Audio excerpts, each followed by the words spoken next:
Guys, it's Coach Ro from RocioFlores.com, and today's topic is how to overcome overwhelm. Before I get started, I want to ask you guys to subscribe to my website. That way you can get my newsletter every month. On there, I share all of the posts that I've done throughout the month, a little bit about what's going on in my life, and then I give you guys some tips and freebies to help you with yours. So let's get started.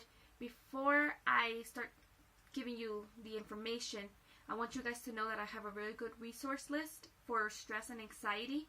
And sometimes overwhelm comes from those two issues. So that's bit.ly/stress anxiety resources, all lowercase. Make sure that you go on there, because the first thing that I want to talk about is grounding exercises. And there's a whole section on there with different ways to do it. Now, grounding is a technique that they use for panic attacks or for anxiety. And basically, it's just the process of assessing your environment and assessing where you're at. And usually when it comes to anxiety, because a lot of the times when you're having a panic attack, you're feeling like, oh my god, like you're gonna die, or you're having a heart attack, or the world's ending. There's this huge dread and overwhelm that comes up. And so what grounding does is it kind of helps you realize that no, it's not. It's fine. You're alive. You're breathing. You're safe. Nothing's happening. Whatever is the issue or triggering the problem is not hurting you. This really helps you before you can address any issues of what's causing the issue.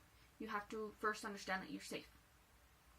So one thing to do is to do a body check.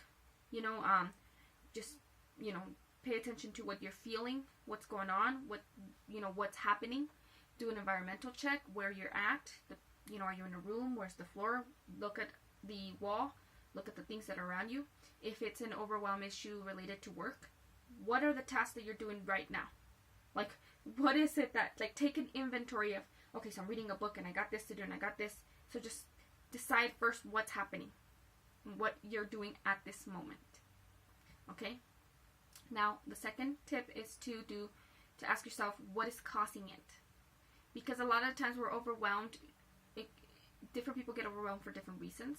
So, for example, if you're in a very messy environment, like my office is all the time, some people get really anxious because they're just having so many things that are commanding their attention. And they're thinking, oh my god, I gotta pick that up, and I gotta do this, and I gotta do that. And then they have other tasks to do, and then that kind of gets in the way. And then that builds up with this, and that. And then you start to freak out.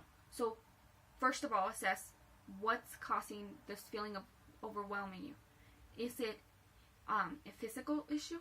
Are you just feeling overwhelmed because you're tired, and you have a headache, and you stub your toe, and your arms are hurting from typing? So you got a lot of physical things.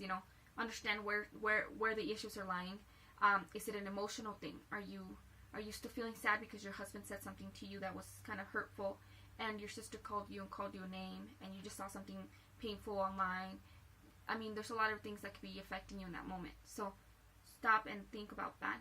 Is it mental? Are you having a lot of negative thoughts come in? Are you trying to sort lists in your head at the same time doing work, at the same time doing, having these negative thoughts about yourself or things that are going on in your life? Assess where you are mentally, and then is it your environment? Like, do you need to clean? Do you need to eat? Do you need to make a list of things to do? There's so many things that could be going on.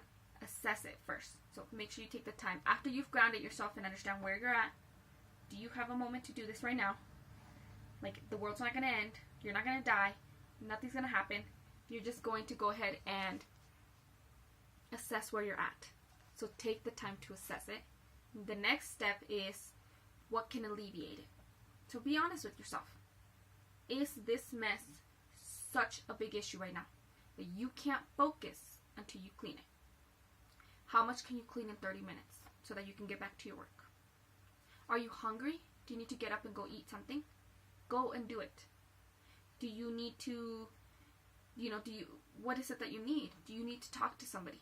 Do you need to watch a video that's going to help you with the issue that you're doing for work? Do you need to pray? A lot of the times we just need to take some time and just really assess what's going to fix this issue right now. And so you have to look at it there's two angles, and I wrote it down this way. Less tasks, ask for more help. Not enough help, do less tasks. A lot of the times we're overwhelmed because we're just taking on too much, and we're not physically capable of doing it. Be honest with yourself. If you can't, you can't. you're going to have to make decisions or delegate. And so you're either going to cut out the work or you're going to add in people. So what can be done by someone else and what can't. What has to be done by you. There's a really, really good, it's on that same list that I gave you guys. It's called the Eisenhower Principle, and basically it's a chart that helps you figure out the urgency and the importance of the task that you have at hand so that you can decide what has to be done right now and what can wait. So the next step is to actually make a plan of action, and you get to choose it. I definitely look at that resource that I said on the Eisenhower Principle and physically write it down or type it out, or I don't care how you organize it, but make it something that's organizable and that you can see and check off each step. Because in that moment, you're going to make all these plans, and then you're going to get overwhelmed again, and you're not going to know where you were at.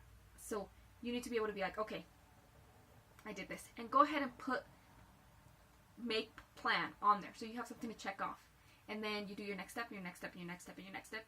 And make it a habit that you do this every day or every week, where you just give yourself a list of things that you need to get done. You put them in order of urgency, and each day you do the things that have to be done. That way, at the end of the day, if you just can't take it and you physically are too overwhelmed, you can know where to stop. You know when it's okay to put it aside. And then the last step that I want to give you guys is to just start. Go ahead and start whatever's the first on your list. Do it. Check it off. Go on to the next step.